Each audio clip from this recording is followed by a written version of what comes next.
With the federal election campaign just around the corner now, the carbon tax is still expected to be a key area of debate.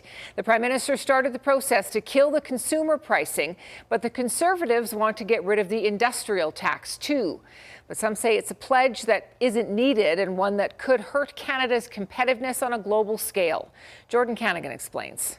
Mark Carney's first act as Prime Minister threw a wrench into the Conservatives' plan for a carbon tax election, but Pierre Poilievre's party isn't putting the axe the tax signs away. A common sense, Canada First Conservative government will repeal the entire carbon tax. Carbon pricing is a tale of two taxes, a consumer levy and pricing on big emitters.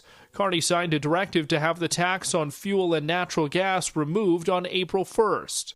Industrial carbon pricing is another system altogether. These would be facilities like oil sands facilities, electric generators, and factories that produce things that emit a large amount, so above a threshold. Just 4 provinces and territories use the federal industrial carbon backstop: Prince Edward Island, Nunavut, Manitoba, and the Yukon. The rest operate carbon pricing provincially. Alberta was the first to implement regulations in 2007. Our company, Strathcona, is taking the risk on the future price of carbon.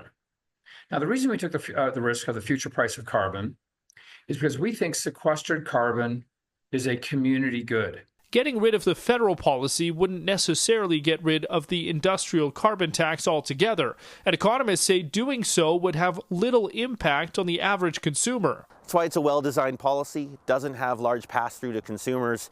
The Canadian Climate Institute says industrial carbon pricing is the most efficient and economical way to cut emissions, and some international markets, such as the EU, are now requiring trading partners to have carbon pricing on large emitters. So if Canada's going to remove ours, and we want to trade more with Europe, we're going in the wrong direction. Jordan Canagan, CTV News, Calgary.